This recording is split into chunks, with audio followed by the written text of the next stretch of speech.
ఓం గణేశాయ నమః. ఓం గురుభ్యో నమః.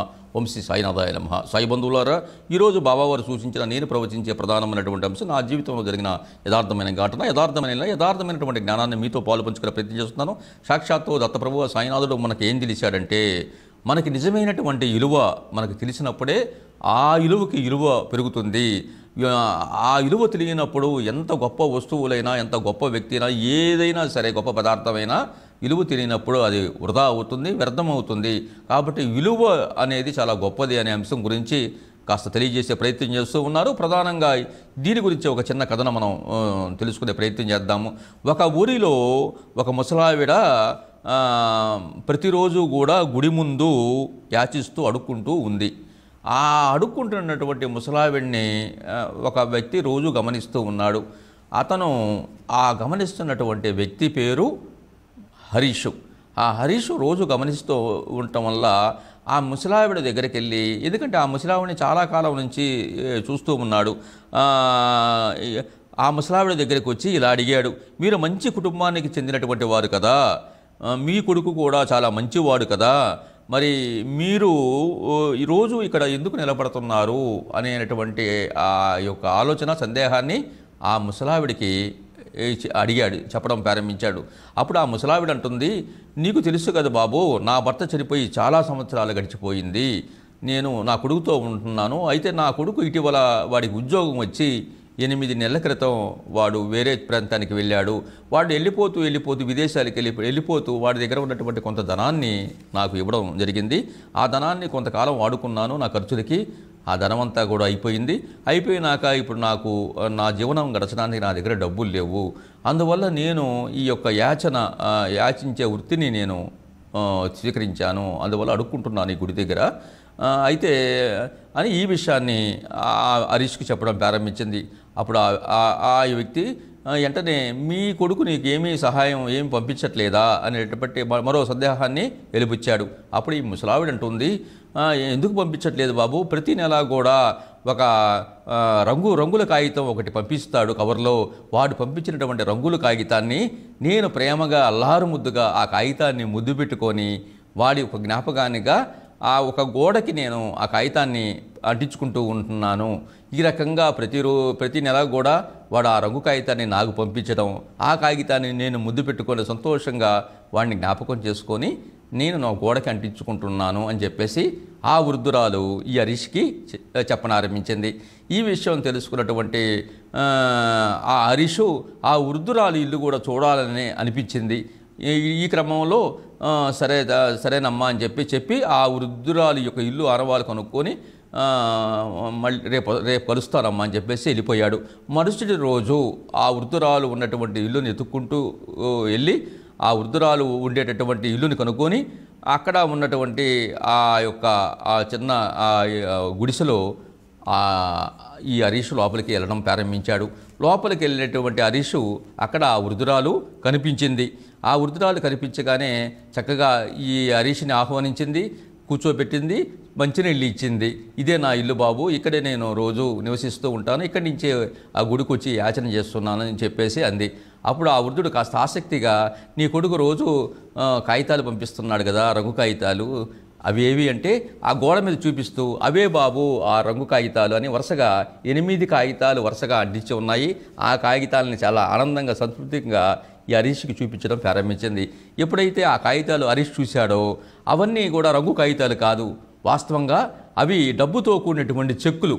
ఆ చెక్కులు మార్చుకోమని పంపించినటువంటి చెక్కులు. ప్రతి చెక్కు మీద కూడా 50,000 రూపాయలు రాసి ఉంది. ఒక్కొక్క చెక్కు మీద 50,000 రూపాయలు డ్రా చేసుకోమని రాసి ఆ చెక్కు సంతకం చేసినటువంటి ఆ కొడుకు సంతకం చేసి వాళ్ళ అమ్మగారికి పంపించినటువంటి చెక్కు. ఆ చెక్కు గురించి, ఆ చెక్కు బ్యాంకులో మార్చుకుంటే డబ్బులు వస్తాయి అనేటువంటి ఈ పెద్దావిడికి ఈ విషయం తెలియకపోవడం, తన దగ్గర ఎవరూ లేకపోవడం, ఎవరిని అడగకపోవడం వల్ల అదొక రంగు కాగితంగా భావించి ఈ వృద్ధురాలు ఆ కొడుకు పంపించాడన్నటువంటి ఆనందం సంతృప్తితో ఆ కాగితాన్ని గోడకు అంటించుకొని చాలా ఆనందపడుతూ ఉంది. ఈ రకంగా ప్రతి నెల కూడా వాడు కుమారుడు ఒక చెక్కుని 50,000 రూపాయల చెక్కుని తన తల్లి అవసరాలకు పంపిస్తూనే ఉన్నాడు. కానీ ఈవిడ మాత్రం అది రంగు కాగితంగా భావించి వరుసగా గోడకి అంటించడం ప్రారంభించింది. ఇలాగా వరుస క్రమంలో 8 నెలల పాటు 8 చెక్కులు పంపించినప్పటికీ కూడా ఆ 8 చెక్కులు వరుసగా ఆ గోడకి అంటించుకుంది. ఈ డబ్బులు లేవని గుడి దగ్గర యాచన చేస్తూ ఉంది. ఈ విషయాన్ని గమనించినటువంటి హరీషు, అమ్మా అవి రంగు కాగితాలు కాదు, అవి డబ్బులు, చెక్కులమ్మా. నీ కుమారుడు ప్రతి నెల కూడా 50,000 రూపాయలు చెక్కు రూపంలో పంపిస్తున్నాడు. నువ్వు బ్యాంకుకి వెళితే ఆ డబ్బులు వచ్చాయి తల్లి నీకు అని చెప్పేసరికి, ఏమో బాబు నాకు దాని విలువ తెలియదు, దాని యొక్క పరిస్థితి తెలియదు కాబట్టి నేను ఈ రకమైనటువంటి జీవనం గడిపాను అని చెప్పేసి ఆ తల్లి చెప్పడంతో అప్పుడు హరీష్కి అసలు అంతర్ధానం అర్థమైపోయింది. అంటే విలువ తెలియనప్పుడు ఏ వస్తువైనా, ఏ వ్యక్తి అయినా, ఏదైనా కూడా అంతా వృధా అవుతుంది అనేటువంటి విషయాన్ని గ్రహించాడు.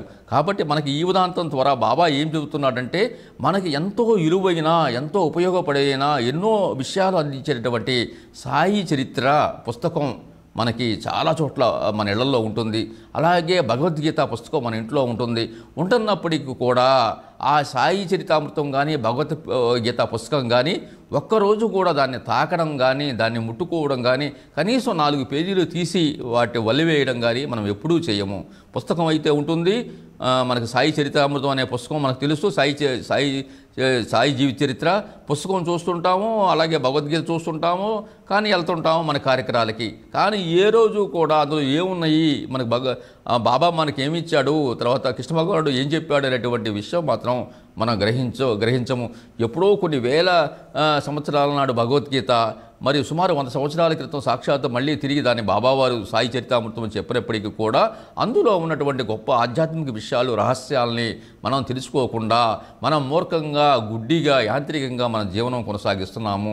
ఎప్పుడైనా ఆధ్యాత్మిక విలువలు తెలియనప్పుడు ఈ ముసలావిళ్ళలాగే మనం ఖాళీ బ్లాంకుల్లాగా మన జీవితం అంతా కూడా యాంత్రికంగా పరిగెడతాం. అంటే పొద్దున్నే లేవడం, మన బ్రష్ చేయడం, స్నానం చేయడం, గబగబా బాక్స్ తీసుకోవడం, పని ఆఫీస్కి వెళ్తాం, ఆ పని ముగించుకో మళ్ళీ ఆడావుడిగా రాత్రిపూట వస్తాం, అలిసిపోవడం, కాస్త నీళ్ళు పోసుకోవడం, సెల్ ఫోన్ చూడడం, తర్వాత నిద్రకు ఉపకరించడం, మళ్ళీ తెల్లవారు యథావిధిగా పరిగెట్టడం. ఈ రకంగా యాంత్రికమైన జీవితం గడుపుతున్నాడే కానీ ఆధ్యాత్మిక విషయాలు తెలుసుకోవడానికి, ఆధ్యాత్మిక ఉన్నత స్థితి పొందడానికి, ప్రశాంతత, తర్వాత నైతిక విలువలతో కూడినటువంటి జీవితం గడపాలి. మనకి ఏమి ఇచ్చాం, మనం ఎందుకు వచ్చాం, మనం ఏం చేయాలి, మనం సంసారికంగా ఎలా వ్యవహరించాలి అనేటువంటి విషయాల్ని పొందపరిచే ఎన్నో ఆధ్యాత్మిక సందేశాలు కలిగినటువంటి సాయి చరితామృతం పుస్తకం కానీ, భగవద్గీత కానీ మనం ఎప్పుడు కూడా ముట్టుకోము, తీయము, మనం తెలుసుకోము. ముసలావిడ 50,000 నోట్లు, 8 నోట్లు అంటే దాదాపు 4 లక్షల రమారమి ఉన్నప్పటికీ కూడా రంగు కాగితాలలాగా వెట్టించుకొని వాటిని చూసి ఎట్లా ఆనందిస్తుందో, మన ఇంట్లో ఉన్నటువంటి ఈ యొక్క భగవద్గీత, సాయి చరితామృత పుస్తకాలను కూడా ఆ రంగుగా అందంగా ఉన్నటువంటి కృష్ణ భగవానుడు, బాబా వేసిన ఫోటో, ఆ గ్రంథాలను చూసి మురిసిపోతాం, సంతోషపడతాం. కానీ మన ఇంట్లో ఉన్నాయి అనుకుంటాం, కానీ ఎప్పుడూ కూడా మనం వాటి విలువని, వాటి చదివి ఆ విలువని సంపాదించాలన్న ఆలోచన కలగదు. కాబట్టి భగవంతుడు ఏం చెప్తున్నాడంటే, విలువలతో కూడినటువంటి అంశాలు మనం ఉపయోగించుకున్నప్పుడే నిజంగా సార్థకత అవుతుంది అనే విషయాన్ని మనకు తెలియజేస్తున్నాడు. కాబట్టి ముసలావిళ్ళలాగా మనం గుడ్డిగా ఉండకుండా మన ఇంట్లో ఉన్నటువంటి ఆధ్యాత్మిక గ్రంథాలైనటువంటి ప్రతి వ్యక్తి కూడా ఈ యొక్క భగవద్గీత, సాయి చరితామృతం పుస్తకాలని మనం రోజుకి కొన్ని పేజీలు వదిలివేస్తూ అందులో ఉన్నటువంటి సారాన్ని, జ్ఞానాన్ని మనం తెలుసుకొని మన జీవితంలో అన్వయించుకొని అదే 10 మందికి మనకు ఆ విషయాలు మనం తెలియజేస్తే భగవంతుడు సంతోషపడతాడు, దత్తప్రభు ఆనందిస్తాడు. కాబట్టి ఇటువంటి గొప్ప విషయాలు తెలిసినటువంటి ఆ దత్తప్రభు, ఆ సాయినాథుడు అపార కృపా, కరుణ, కటాక్ష వీక్షణాలు మీ జీవితంలో మెండుగా ఉండాలని ఆశిస్తూ, ఆకాంక్షిస్తూ ఈ షిరిడి సాయి భక్తి టీవీ వీక్షిస్తున్నటువంటి భగవద్బంధులు ఈ ఛానల్ లైక్ చేసి, సబ్స్క్రైబ్ చేసి తోటి భగవద్బంధులకు కనుక ప్రచారం చేస్తే మరెన్నో ఆధ్యాత్మిక విషయాలు తెలుసుకునే అవకాశం ఉంటుందని ఆకాంక్షిస్తూ సర్వేజనో సుఖినో భవంతు. ఓం శ్రీ సాయిరాం.